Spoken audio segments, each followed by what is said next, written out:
President Trump's argument is that if these people nonetheless are supposed to be our friends and our allies, put NATO aside, he thinks of them as our friends. If during our Wait, does Trump think of them as our friends? I think the United States as a whole. He leaked texts with the Prime Minister of Norway. I think the United States as a whole does. I think President Trump personally thinks that our allies probably need to be maybe. He treats them like enemies, and he treats Russia like allies. They all seem to rely on the exact same talking points. Noah Rothman, Brianna Lyman, Scott Jennings, and many of the other regular conservative voices who appear on Abby Phillips' show keep making essentially the same argument. They repeatedly point to Iran's long history of threatening the United States and describe it as the world's biggest state sponsor of terrorism. But I really wish someone on Abby Phillips' panel would stop for a moment and ask a very simple question. If Iran has truly been viewed as such a serious and immediate threat for decades, then why didn't Donald Trump take this kind of action when he first became president in 2016 and had 4 full years in office? If the threat was really that urgent all along, why wait until now to make such a dramatic move? Of course, the answer would probably turn into the same familiar distraction we hear again and again. Instead of directly addressing the question, they would likely shift the conversation toward Biden, Obama, Clinton, or somebody else. That seems to be the pattern every single time. I rarely find myself agreeing with Noah Rothman, but I do agree with one point he made when he said that the world is different now than it was before Donald Trump started this war. The problem is that I don't think this difference is something worth celebrating. In my view, the situation has become considerably more dangerous because Iran now has greater control over the Strait of Hormuz. Donald Trump is often portrayed by his MAGA supporters as someone who is fearless and willing to make difficult decisions, but I don't see this particular decision that way. To me, it was an unnecessarily reckless move that has left the region in an even more dangerous position. And as a result, Iran may now be in a stronger position than it was only a few months ago. But with that said, let's keep going. War against Iran enters its 4th week. The pressure is mounting on Donald Trump economically, politically, domestically, and globally. Thousands more U.S. Marines and sailors are heading toward the Middle East in what is likely to be a treacherous mission. The president faces the danger of losing control of the war after Israel struck a gas field that he claimed he wasn't aware of. He's facing tensions with allies after he says that they refused his help in the war. He's facing rising gas prices at home, along with higher inflation and lower markets. He's asking for money for a war that is not popular with Americans and a price tag not popular with Republicans. He's facing criticism from many of his own supporters for what they say are broken promises. And all of this is coming as primaries and campaigns are heating up for the midterm elections. This is a Trump administration that is in a perilous moment. Whether you agree or disagree with this war, their decisions from this point forward could really matter not just for how the war progresses, but also the politics of it for the Republicans this year in the midterms. Oh, we're talking not about the midterms. We're talking about history. This is an epochal war. On the other side of it, we don't know what that looks like. But it will not be the world that existed on February 27th. An entire new world exists for us after this. And the president seems as calm and at peace and steadfast and resolute as I have ever seen him, including with tariffs.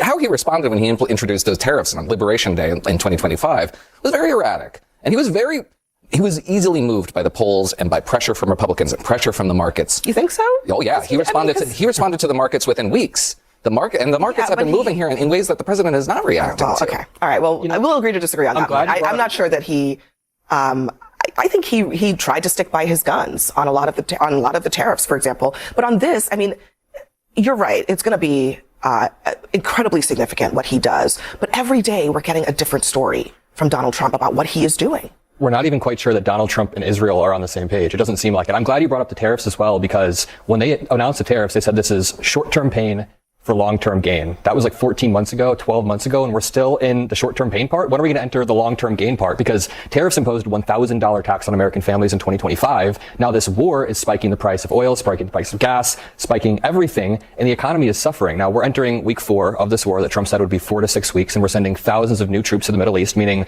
probably take about a week for them to get there. I think it might take a lot longer. Longer than a week. So that means we're going to blow through this 4 to 6 week timeline. We're experiencing major mission creep already. Before we even reach this, mission creep is when the size, scope, and scale of the mission slowly expands. We experience in Afghanistan and Iraq, and I'm very worried that's going to happen now. Just briefly to respond to you, I agree. I will say that that I don't think the president and his subordinates have said as early and often as they should, because that's a messaging operation. Say it again and again and again until everybody can repeat it. Exactly what the purpose of this war is and why it was necessary. But the purpose of this war, as they have said, perhaps not to my satisfaction, but frequency. A lot of things. But nevertheless, no, they have said that we need to degrade and eliminate Iran's capacity to project power abroad. And when they project power abroad, they kill Americans. We've gotten really good at interdicting the amount of effort that the Iranians put into killing us. And it takes a lot of time, a lot of resources, a lot of personnel. It's one of the reasons why we can never execute the pivot to Asia. On the other side of this war is the possibility of another world without the Islamic regime. Wait a minute. Without the foremost sponsor of Islamist terrorism in North America, in Europe, in Latin America. And yes, it is a national security issue, whether or not Israel is on the same page with us, because the American people are under threat every day. If we achieve eliminating that threat is a value. So just think, you might be right. It might be that eliminating Iran was the most important thing. The question I have is why, if that's true, why didn't the president take the time to try to woo the American people, to get them onto his side, to build a coalition with our allies, to get them onto our side, so we could go out and actually we could prosecute this war with our country being behind it, and our allies standing with us. Instead, what we have is a president who seems to only know how to use the sticks these days. He doesn't know how to use the carrots. And so we are at this point where it seems like we're making it up as we go, and he's upset because he can't get anybody else in the world to join us. But he's been talking trash about them for 18 months. Here's what he wrote about NATO on Friday. He said, without the USA, NATO is a paper tiger. They didn't want to join the fight to stop a nuclear-powered Iran. He calls them cowards, and he says, we will remember. I think the question that comes up for me is that doesn't seem like a message that's written from a position of strength. If you have allies, treaty allies, that you then have to turn around and insult and reprimand and all of that stuff because you couldn't convince them to come along with you on something, that seems like a sign of weakness. I think it actually is the opposite. It's the fact that he's willing he can't get NATO to come along with him. First of all, it's the fact that he's willing to lose our allies because they so much don't contribute to our own efforts that he says, we don't need it. Take it or leave it. If we have them, great. If we don't have them, we don't need them. Second of all, when it comes to NATO, this is an organization that had never funded appropriately their own share of the burden, and they have been pissed at Donald Trump since the day he came down that escalator because he has wanted them to pay for their fair share. Last but not least, look, the Strait of Hormuz is not just beneficial to the United States, okay? Europe is also benefiting from it, right? Sulfur travels through that Strait of Hormuz. That sulfur then goes to Africa for farming. It goes to Europe for farming. They also need to hope and pray that that thing can open. So the fact that right now the United States has done a lot of the bulk work and is saying, can you guys now come and step up because you are our allies? Should you not help us when we need some help? We're doing the bulk work of a war that we started? But we're not picking sides. Because Iran started war 47 years ago. We're finishing the war. Wait, we're not picking sides for backyard soccer here, right? What we're doing is we're trying to figure. They all seem to rely on the exact same talking points. Noah Rothman, Brianna Lyman, Scott Jennings, and many of the other regular conservative voices who appear on Abby Phillips' show keep making essentially the same argument. They repeatedly point to Iran's long history of threatening the United States and describe it as the world's biggest state sponsor of terrorism.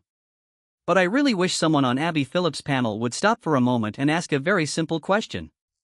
If Iran has truly been viewed as such a serious and immediate threat for decades, then why didn't Donald Trump take this kind of action when he first became president in 2016 and had 4 full years in office? If the threat was really that urgent all along, why wait until now to make such a dramatic move? Of course, the answer would probably turn into the same familiar distraction we hear again and again.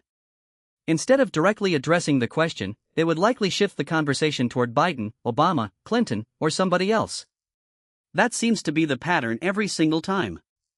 I rarely find myself agreeing with Noah Rothman, but I do agree with one point he made when he said that the world is different now than it was before Donald Trump started this war. The problem is that I don't think this difference is something worth celebrating. In my view, the situation has become considerably more dangerous because Iran now has greater control over the Strait of Hormuz. Donald Trump is often portrayed by his MAGA supporters as someone who is fearless and willing to make difficult decisions, but I don't see this particular decision that way. To me, it was an unnecessarily reckless move that has left the region in an even more dangerous position. And as a result, Iran may now be in a stronger position than it was only a few months ago. But with that said, let's keep going. And that means you got to bring people along with you onto your side. And so the question is, why are they just now figuring this out? I don't. There is no answer to that question. Why didn't we spend the time that we spent? And those of us who are old enough to remember going into Iraq, right?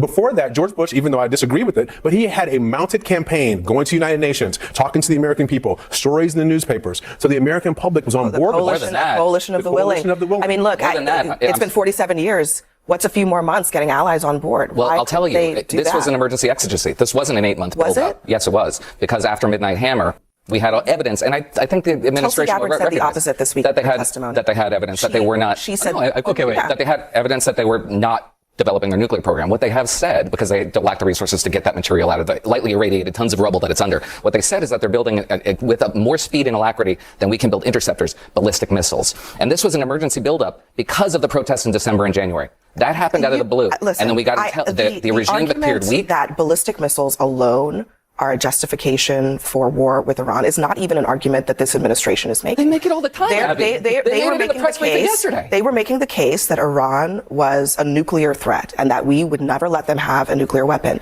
Their ballistic missile capability was not such that nobody has argued that it could reach the homeland. It is. There's no That's argument not the of argument that. they're making.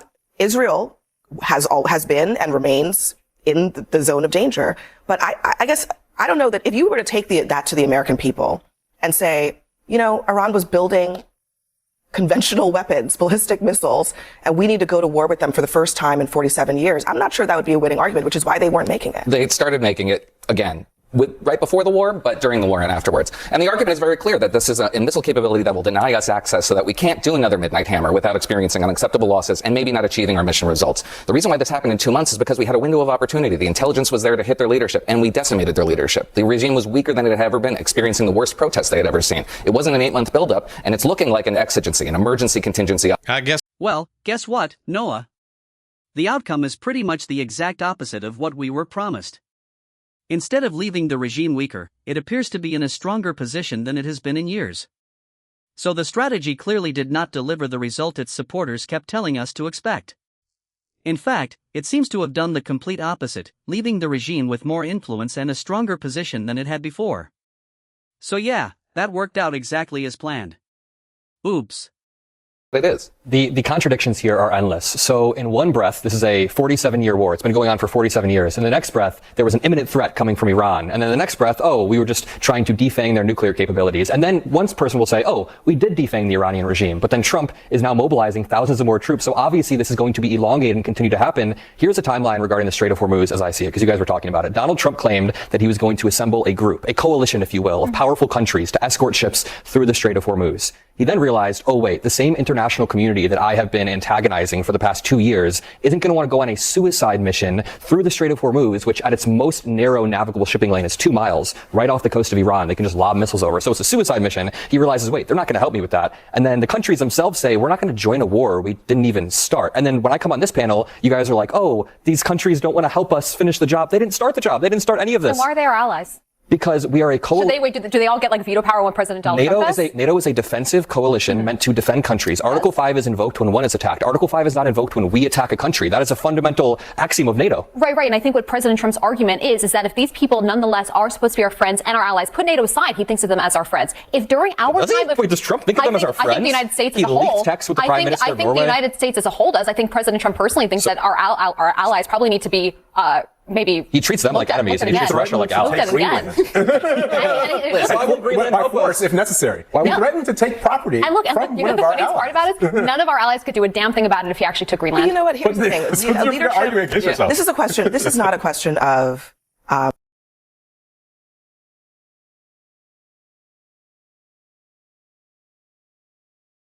mean, if it were just a question of who's stronger and who's not, then yeah, what would be the point of alliances? But it is a question of leadership. And again, I mean, as we were talking earlier about the president's inability to actually develop a coalition for something that presumptively is in the global interest, that seems to me like the clearest sign of the weaknesses of their ability to convince not just us in the layman world, but these are other countries they can share intelligence with of the actual objectives of this conflict. Yeah, I actually don't begrudge any European power that's a little miffed at how they've been treated over the last year, especially since they've been hearing from the Pentagon NATO should be an in-theater operation. Right. The alliance should be acting in Europe's interest and only in Europe, and then all of a sudden the administration comes around and says, hey, why don't you help us go to the Middle East in West again. Asia? At the same time, however, we need their ships as escorts, not to conduct combat operations, to just be there. We have an ally that in this fight, which is the most capable, it's the most capable combat operation. It's not a suicide mission. We got to leave it there. Adam Mockler makes a strong argument in his response to Brianna Lyman. His point is that Donald Trump often seems to treat some of America's closest allies more like adversaries than trusted partners. Now, to be fair to Brianna Lyman's argument, there is a point where constantly supporting a friend who keeps making the same bad decisions starts to become difficult. Imagine you have a friend who gets into a fight almost every time you go out together. Maybe you defend them once or twice because they are your friend, but eventually you might have to tell them, you need to get yourself under control because I'm not going to keep getting pulled into your problems. That is essentially the comparison being made here. For decades, the United States has been involved in military conflicts across the Middle East, and many of those wars have come with enormous financial costs and devastating loss of life. Critics argue that several of these interventions ultimately failed to achieve the goals they were supposed to accomplish. From that perspective, they question whether America's allies should automatically be expected to support every military decision Washington makes, especially when they believe the consequences could be harmful. Adam Mockler's larger argument is that real allies should have the freedom to disagree when they believe a decision is dangerous instead of simply offering unconditional support. He also argues that Donald Trump has frequently struggled with relationships involving America's traditional Democratic allies while appearing much more comfortable praising or engaging with authoritarian leaders and governments. Whether you agree with that assessment or not, it has become an important part of the broader foreign policy debate. Supporters of Trump's approach see it as a sign of strength and independence, while critics believe it has weakened relationships with longtime allies and contributed to greater instability around the world. In this particular case, critics argue that the conflict has damaged the global economy and that instead of weakening Iran as supporters promised, it may have actually left the country in a stronger position than before. That is why they believe the strategy has produced almost the exact opposite of the result that was originally promised. Now I want to hear what you think. What did you make of the arguments Adam Mockler and Jamal Bowman presented during Abby Phillips' panel discussion? Do you agree with their position, or do you think Noah Rothman and Brianna Lyman made the stronger case? Let me know what you think in the comments below, and if you enjoyed this breakdown, make sure to leave a like and subscribe for more videos.